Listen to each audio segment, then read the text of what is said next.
ওই নবীর উম্মত যখন ওই যে জান্নাতের কথা বললাম, জান্নাতের মধ্যে প্রবেশ করবে, আল্লাহু আকবার, আল্লাহু আকবার।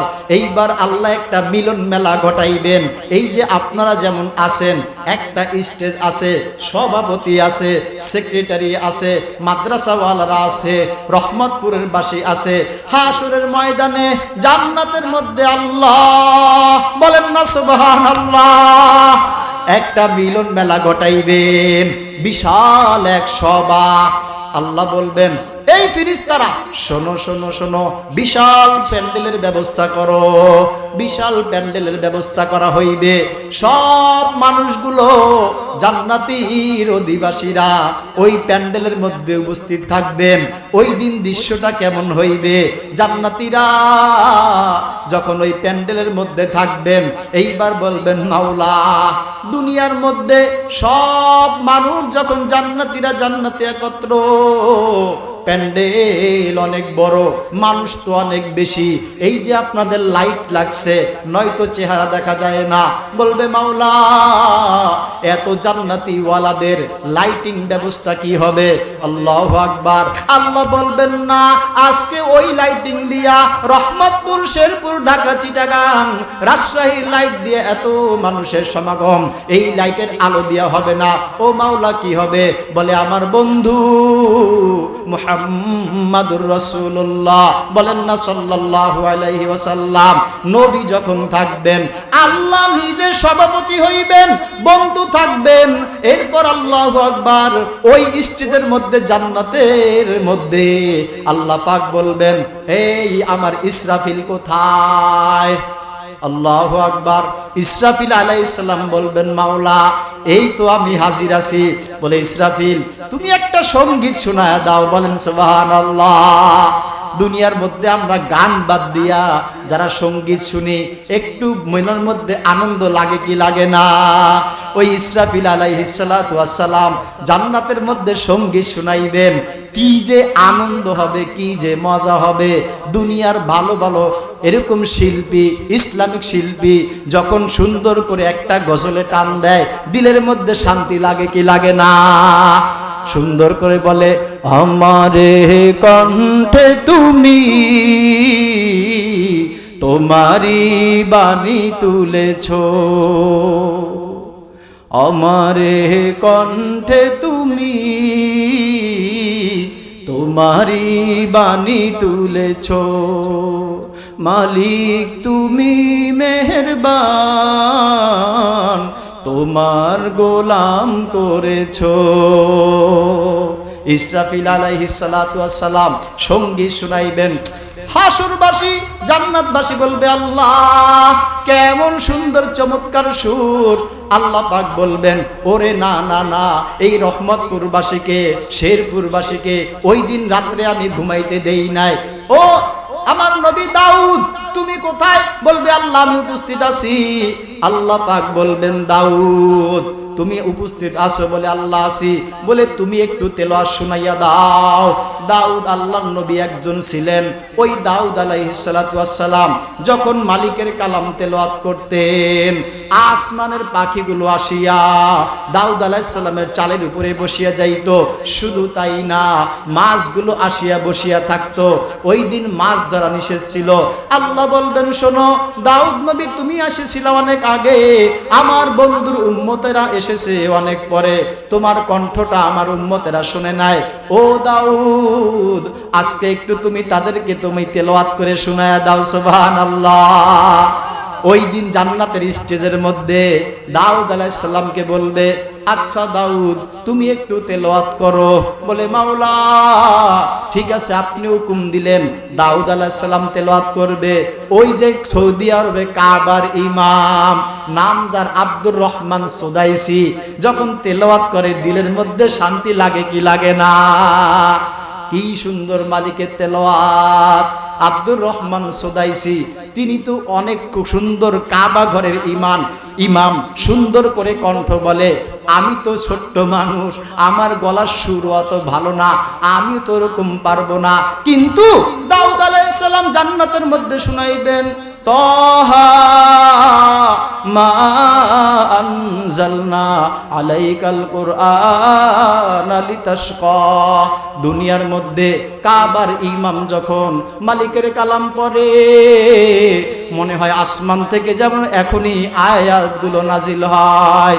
সুন্দর করে বলেন এইভাবে, قل هو الذي أنشأكم وجعل لكم السمع والأبصار والأفئدة قليلا ما تشكرون قل هو الذي ذرأكم في الأرض وإليه تحشرون ويقولون متى هذا الوعد إن كنتم صادقين। মালিকের কালাম পড়ার করে কত মজা লাগে দিলের মধ্যে। যাই হোক, আল্লাহু আকবার। ওই কাবার ইমাম যখন পড়ে দিলের মধ্যে কি একটা সাপ, আমার মালিক কুদরতি নজর দিয়া দেখবে, ওহো জান্নাতীওয়ালারা বড় একটা আমেজে আছে, বড় একটা ফুর্তিতে আছে। মালিক ডাক দিয়া বলবে, আমার বন্ধু মুহাম্মদ কোথায়? বলেন না সুবহানাল্লাহ। ও বন্ধু, আপনার এই শেষ জামানার উম্মতগুলো আপনার কণ্ঠটা পায় নাই, তারা তো আপনার কণ্ঠের তেলাওয়াত শুনেন নাই। আপনি আজকে একটু তেলাওয়াত করেন। আল্লাহু আকবার। দাউদ আলাইহিস সালামের কণ্ঠ শুনিয়া জান্নাতীরা তাক লাগাইয়া তাকাইয়া থাকবে, কিন্তু তাদের মন ভরবে না যখনই আমার আপনার নবীর নাম স্টেজের মধ্যে ঘোষণা হইবে। এইবার আপনার আমার নবী আল্লাহ হুকুম করবেন, বন্ধু কোরআনের দিল হইল সূরা ইয়াসিন। আপনি আপনার উম্মতকে আপনার জাদু মাখা কণ্ঠটা, আমার কোরআন আমি কোন নবীকে দেই নাই, আপনার উপরে নাজিল করেছিলাম বন্ধু। আজকে একটু তাদেরকে তেলাওয়াত শুনাইয়া দেন। আল্লাহ রাসূল আল্লাহ পাকের কুদরতি পাশে বসবেন, নবী এইবার তেলাওয়াত করবেন। আল্লাহু আকবার। দুনিয়ার মধ্যে কত তেলাওয়াত শুনি। কারি ঈদে শাবান, ফয়সাল কারি নাম সার্চ দিবেন, দেখবেন কত সুন্দর তেলাওয়াত, এত সুন্দর তেলাওয়াত। এইবার আল্লাহর রাসূল তেলাওয়াত করবেন সূরা ইয়াসিন। বলেন সুবহানাল্লাহ। ওই মজমার মধ্যে, ওই স্টেজের মধ্যে আল্লাহর রাসূল আল্লাহ পাকের হুকুমে সূরা ইয়াসিন পড়বে। ইয়াসিন ওয়াল কুরআনিল হাকীম ইন্নাকা লামিনাল মুরসালিন আলা সিরাতিম মুস্তাকিম তানজিলাল আজিজির রহিম লিতুনদিরা কওমান মা উনদিরা আবাউহুম ফাহুম গাফিলুন।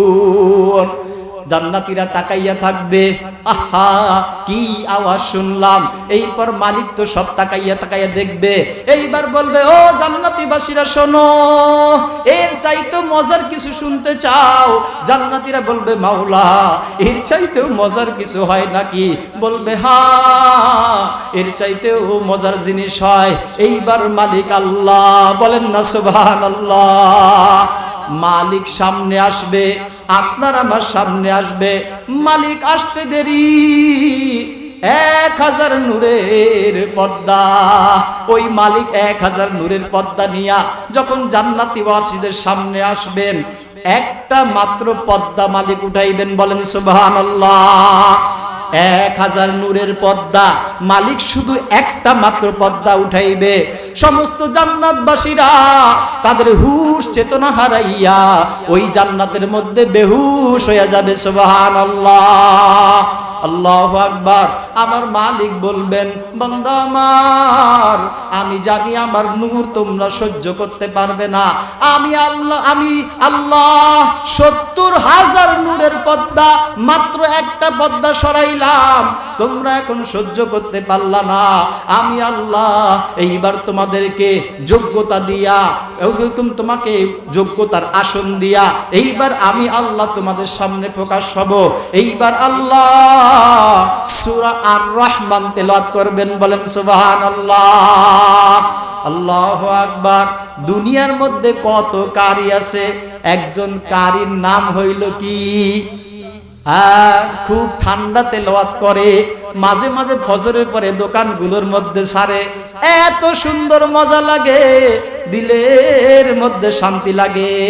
ওই কারি ওমর ইবনে হিশাম সুন্দর ভাষায় তেলাওয়াত করে। এর তেলাওয়াত যদি এমন হয়, আমার মালিক যেদিন নিজে পড়বেন ওই দিন আপনার আমার কেমন লাগবেন। ওই ওমর ইবনে হিশাম ঠান্ডা সুরে তেলাওয়াত করেন, কত একটা মজা। তাবারাকাল্লাযী বিয়াদিহিল মুলকু ওয়া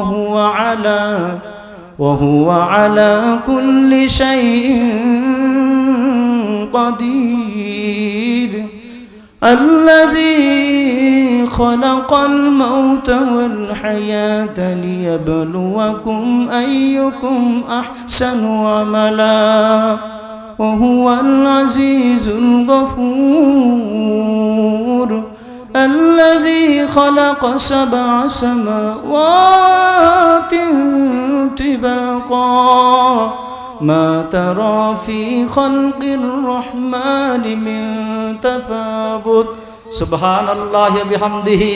কত সুন্দর তেলাওয়াত।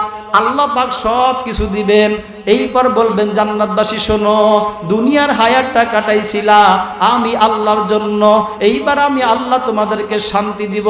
কেমন শান্তি দিব বলো, শোনো। এই যে জান্নাতে প্রবেশ করো, এই নাও তোমার এই বিনিময়, এই নাও তোমার ওই বিনিময়। আল্লাহ বলবেন আমল পাইলাম পিওর, নবীকে ভালোবাসনেওয়ালা পাইলাম। আল্লাহ বলবেন শোনো, এইবার হাসরের ময়দানে তোমাকে কষ্ট দিব না। আল্লাহ পাক কালামে বলেন মানুষ তোমার বয়স কত, তুমি হয়তো 70, 80, 90, 100 বছর বাঁচবা, কিন্তু মানুষ শোনো, এই যে 100 বছর জিন্দিগি পাইয়া তুমি যে কাটাইলা, এই যে 100 বছর জিন্দিগি যদি আল্লাহ এবং আল্লাহ রাসূলের নাফরমানি কইরা কাটাইলা, তোমার দুঃখের কিন্তু আর শেষ নাই। তোমাকে হাসরের ময়দানে, ওই ময়দানে দাঁড়াইয়া থাকা লাগবে 50,000 বছর।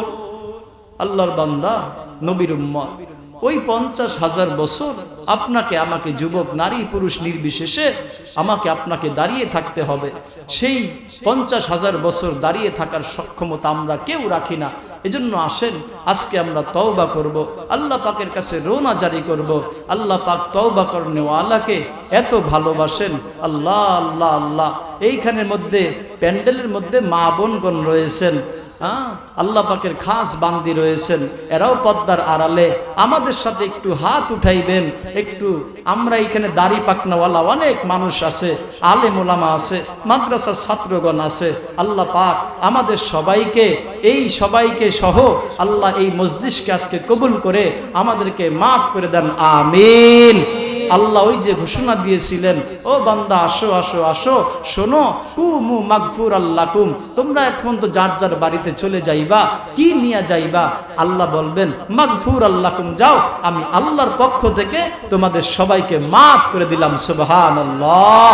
এই জন্য আসেন, আমাদের সময় যেখানে সংকীর্ণ শেষ, এজন্য মাদ্রাসার মধ্যে আল্লাহ আল্লাহ আল্লাহ আল্লাহ আল্লাহ, মাদ্রাসার মধ্যে আমাদের সবাইকে আল্লাহ পাক নেক নজর রাখার তৌফিক দান করেন, আমিন। এই মাদ্রাসাকে আল্লাহ কায়েম এবং দায়েম রাখেন, আমিন। আসেন এখন আমরা একটু তওবা করি, ইস্তেগফার করি, মালিকের কাছে কান্নাকাটি করি। মালিক যেন আজকে আপনাদের এই আশা বসা, এই সভাপতিত্বকে, এই আশাকে, এই মাদ্রাসাকে, এই শেরপুরকে, এই রহমতপুরবাসীকে আল্লাহ তাআলা নিজ কুদরত এবং দয়া দিয়ে আমাদের নারী পুরুষ সকলকে মাফ করে দেন, আমিন। সকলে হাত তুলে বলি আল্লাহ। এতদিন ভুল করে ফেলেছি মাওলা, আজকে তওবা করতেছি মাওলা। আয় আল্লাহ, আপনি আমাদেরকে মাফ করে দেন, আর জীবনের সামনে অন্যায় করব না মাওলা। আয় আল্লাহ, আজকে মাফ করে দেন। হাত নামা। আল্লাহ আল্লাহ তওবাকারীকে অনেক ভালোবাসে। এইখানে আমরা অনেকেই বেশিরভাগ বয়স্ক মানুষ, আমরা কেউ স্বামী আর কেউ পর্দার অন্তরস্থান অবস্থানরতা মা এবং বোন। আমরা স্বামী এবং স্ত্রী, এই স্বামী স্ত্রী উভয় মিলেমিশে আমাদের সংসার জীবন কাটাতে হয়। আব্বাজান, ভাইয়া আমার, বোন আমার, সংসারের মধ্যে স্বামী এবং স্ত্রী যখন একসাথে থাকে কত একটু এদিক সেদিক হয়, স্বামী যখন বলে স্ত্রী যা তোর জীবনে সব যা আমার সাথে বেয়াদবি হয়েছে সব মাফ করে দিলাম, স্ত্রী বলে স্বামী বলে আমাকেও তুমি মাফ করে দিও, স্বামী যখন বলে আমিও তোমাকে মাফ করে দিলাম, একজন আরেকজনকে যখন মাফ করে দেয়, এই রহমতপুরবাসী চলাফেরার ক্ষেত্রে একজনের সাথে একটু রেশারেশি থাকতেই পারে, যখন একজন আরেকজনকে মাফ করে দেয়, আপনি বলেন এখন আল্লাহকে সাক্ষী রেখে, আল্লাহ আমি তোমাকে সাক্ষী রেখে বলছি আমি সবাইকে মাফ করে দিলাম। আলহামদুলিল্লাহ। কি হয়েছে জানেন? আল্লাহ ওই মালিক বলে কি এই রাত্রে, গভীর রাত্রে কুয়াশার মধ্যে কি করলো? বলে আল্লাহ নিয়ত করছে একজন আরেকজনকে মাফ করে দিছে, বলে ও যেহেতু একজন আরেকজনকে মাফ করে দিছে ওর জন্য একটা বেনিফিট আছে, পুরস্কার আছে। কি? আল্লাহ বলেন মাফ করে দেওয়ার গুণটা আমি আল্লাহ, আমার গুণ যেহেতু ওর মধ্যে চলে আসছে, যে মাফ করে দিছে আমি আল্লাহ তাকে মাফ করে দিলাম। ক্ষমা করলে, মাফ করলে লাভ না লস? লাভ না লস? আল্লাহু আকবার। বলতে চেয়েছিলাম আমরা কেউ স্বামী কেউ স্ত্রী, পর্দার অন্তরস্থলে মা বোন রয়েছেন, মা আপনি যদি 1000 রাকাত তাহাজ্জুদ নামাজ না পড়েও স্বামীর সাথে একটু হাসি মুখে কথা বললেন, স্বামী আপনিও যদি সারাদিন বাড়িতে পরিশ্রম করার পর আসে স্ত্রীকে বললেন তুমি সারাদিন বাড়িতে কষ্ট করো, তাহলে এই যে একে অপরের মহব্বতের কারণে 1000 লক্ষ রাকাত তাহাজ্জুদ নামাজ পড়লে যেই সওয়াব না হতো, স্বামী স্ত্রী মহব্বতের কারণে এর চাইতে বেশি সওয়াব আল্লাহ দান করে দিবেন। সুবহানাল্লাহ। মা আমার, বোন আমার, স্বামীদেরকে শ্রদ্ধা করা, এদেরকে সম্মান বজায় রাখা, পুরুষগণ আমরাও মা বোনদের উপরে জুলুম না করা।